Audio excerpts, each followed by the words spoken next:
পশ্চিমবঙ্গের স্কুলে স্কুলে রাজ্য সরকারের তরফ থেকে পাঠানো হলো বইয়ের তালিকা। 515টি বই কিনে রাখতে হবে স্কুল লাইব্রেরিতে।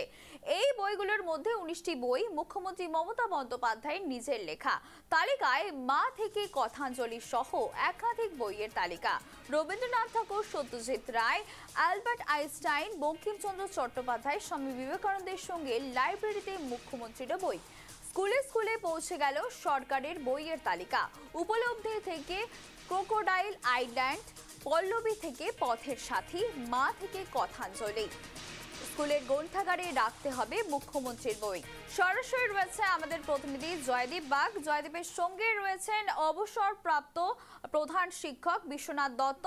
জয়দীপ, যেমনটা বলা হয়েছে এবং স্কুলের লাইব্রেরিতে জায়গা পেল মুখ্যমন্ত্রী মমতা বন্দ্যোপাধ্যায়ের বই, কি জানাবে? দেখো, একেবারেই তাই। ইতিমধ্যে গতকাল রাজ্য যে স্কুল শিক্ষা দপ্তর সেখান থেকে কিন্তু একটি বিজ্ঞপ্তি জারি করে দেওয়ার নির্দেশও দেওয়া হয়েছে যে স্কুলের যে লাইব্রেরিগুলি রয়েছে সেখানে 515টি বই রাখতে হবে এবং তার মধ্যে 19টি বই থাকবে মুখ্যমন্ত্রী মমতা বন্দ্যোপাধ্যায় লেখা বই। এবং এই বইয়ের মধ্যে যে প্রথম সেট তা কিন্তু উত্তরবঙ্গেই আসছে। এবং এই নিয়ে কি ভাবছেন শিক্ষক শিক্ষিকা, এবং আমার সাথে এই মুহূর্তে রয়েছেন শিলিগুড়ি সিগ্রু বিদ্যা মন্দিরের অবসরপ্রাপ্ত প্রধান শিক্ষক বিশ্বনাথ দত্ত। তার কাছে সরাসরি জেনে নেওয়ার চেষ্টা করব তিনি ঠিক কিভাবে দেখছেন রাজ্য সরকারের এই সিদ্ধান্তকে। বিশ্বনাথবাবু নমস্কার, নিউজ লাইভ বাংলায়। বলছি, এই রাজ্য সরকারের তরফে যে গতকাল যে নির্দেশিকা জারি করা হয়েছে স্কুলের লাইব্রেরিগুলিতে এই বই রাখতে হবে, তার মধ্যে 19টি বই থাকছে মুখ্যমন্ত্রী মমতা বন্দ্যোপাধ্যায় লেখা, কিভাবে দেখছেন আপনি বিষয়টি? এক অভূতপূর্ব সিদ্ধান্ত এবং পশ্চিমবঙ্গের ছাত্রছাত্রীদের কাছে এটা বড় দুর্ভাগ্যজনক।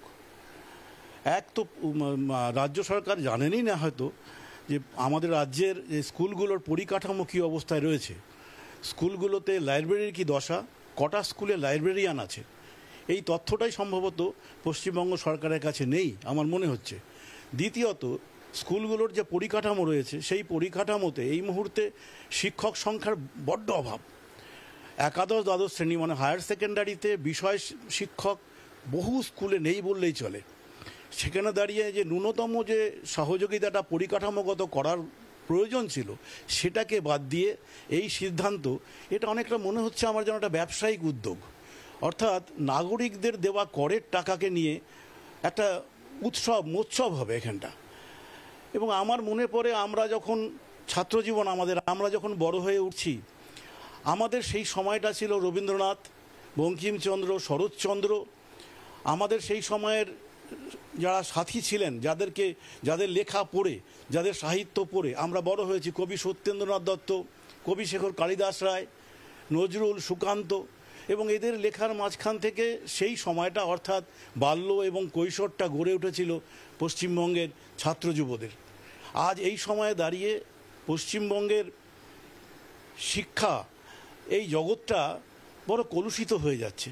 এবং সবথেকে বড় দুর্ভাগ্য হলো যে আমাদের পশ্চিমবঙ্গে এই সময়ে দাঁড়িয়ে সবথেকে বড় অভাব হচ্ছে অনুশাসন এবং সামাজিক মূল্যবোধ। আর এই অনুশাসন আর সামাজিক মূল্যবোধটা গড়ে ওঠে সাহিত্যের পঠন পাঠন এবং তার মধ্য দিয়ে কল্পনার জগতের বিস্তারের মধ্য দিয়ে। এবং সেই জায়গাটায় বিরাট বড় আঘাত আসলো। এবং আমি জানি না ভবিষ্যৎ প্রজন্ম তাদেরকে আমরা কিভাবে গড়ে তুলব। এত বড় আঘাত এবং রাষ্ট্রের পক্ষ থেকে, সরকারের পক্ষ থেকে সংগঠিতভাবে নাগরিকের করের টাকা অপব্যবহার করে এটা হচ্ছে, এটা শুধুই আমার মনে হচ্ছে যে আমাদের রাজ্যের মাননীয় মুখ্যমন্ত্রীর আত্মপ্রচারের জন্য সরকারি ক্ষমতা এবং প্রশাসনকে ব্যবহার করা। এবং এর যে কুফল, এই কুফল আগামী বহুদিন ধরে আমাদের রাজ্যকে বহন করতে হবে। একটা বিষয় যেটা উঠে আসছে যে সাহিত্য সম্রাট বঙ্কিমচন্দ্র চট্টোপাধ্যায়, অ্যালবার্ট আইনস্টাইন এবং বিভিন্ন সাহিত্যিকদের লেখা বই যেখানে সবসময় লাইব্রেরিতে থাকে, সেই জায়গায় মুখ্যমন্ত্রী মমতা বন্দ্যোপাধ্যায়ের বই স্থান পাবে, মানে বিষয়টি কিভাবে দেখ? আমি বুঝতে পারছি না যে এই সিদ্ধান্ত নেবার পিছনের কারণটা কি।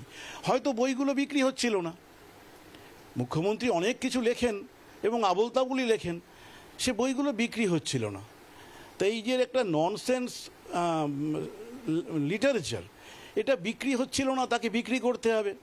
এবং হয়তো যে প্রকাশনা সংস্থা, তার একটা চাপ ছিল, তাদের ঘরে তাদের গুদামে অনেক বই জমে গেছে, তাই সরকারি কোষাগার থেকে অর্থ দিয়ে সরকারি প্রশাসনকে ব্যবহার করে এটা নক্কারজনক কাজ।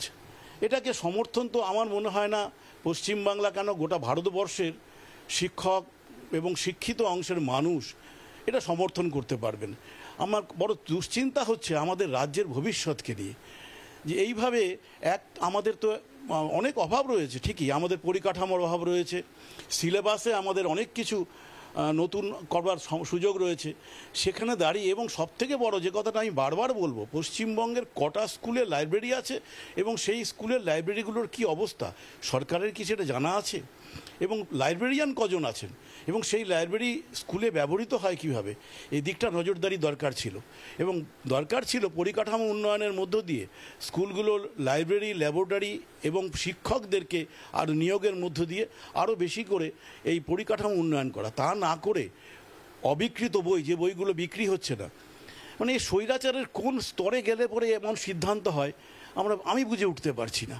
এবং তার জন্য মূল্য দিতে হবে পশ্চিমবঙ্গের শিক্ষা জগৎকে। এ বড় দুর্ভাগ্যের দিন, বড় মানে কলঙ্কময় একটা সিদ্ধান্ত আমি বলবো। এই বইগুলো যেগুলো লাইব্রেরিতে রাখবে, এগুলো ছাত্রছাত্রীদের মধ্যে কি মনে হয়, কি বার্তা যাবে এই বইয়ের মধ্যে? আমার তো প্রথমত মনে হয় ছাত্রছাত্রীরা এই বইগুলো পড়বেই না, আর যদি বা পড়ে তার মধ্য দিয়ে ওদের তো ভবিষ্যতের কোনো দিশা ওরা খুঁজে পাবে না, আরও একটা সামাজিক মূল্যবোধ এবং অনুশাসনের অবক্ষয় ঘটবে এই বই পড়ার মধ্য দিয়ে, এবং এটা বড় ক্ষতিকারক প্রভাব ফেলবে আমাদের রাজ্যের ছাত্রছাত্রীদের মধ্যে।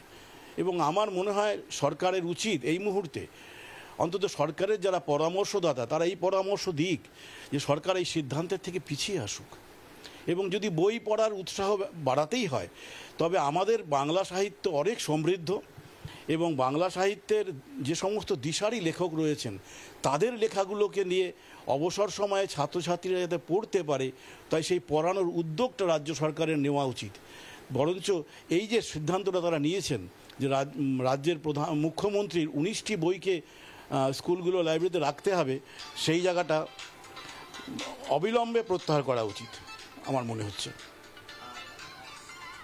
একেবারে সুধাশ্রী শুনলে কিন্তু যে রাজ্য সরকার যে সিদ্ধান্ত যে এই 515টি বই রাখতে হবে, তার মধ্যে 19টি মুখ্যমন্ত্রী মমতা বন্দ্যোপাধ্যায় বই রাখতে হবে লাইব্রেরিগুলিতে, সেই লাইব্রেরিতে যে রাখার যে সিদ্ধান্ত নিয়েছে রাজ্য স্কুল শিক্ষা দপ্তর, সেই সিদ্ধান্ত যাতে প্রত্যাহার করে রাজ্য সরকার, সেই কিন্তু দাবি জানালেন অবসরপ্রাপ্ত প্রধান শিক্ষক। এবং তিনি কিন্তু সেই বিষয়টা কিন্তু তুলে ধরতে চাইলেন যে বর্তমানে রাজ্যের যে স্কুলগুলি রয়েছে সেখানকার লাইব্রেরির ব্যবস্থা কী পরিস্থিতি, সেটাই হয়তো রাজ্য সরকার আগে লাইব্রেরির পরিস্থিতিগুলো ঠিক করে, অধিকাংশ স্কুলে লাইব্রেরি নেই, সেই বিষয়গুলিও আগে রাজ্য সরকার দেখুক, সেই দাবিটাই কিন্তু তুলে ধরলেন সুধাশ্রী। হ্যাঁ জয়দীপ, ধন্যবাদ। বিশ্বজিৎ বাবু, আপনাকেও অনেক ধন্যবাদ।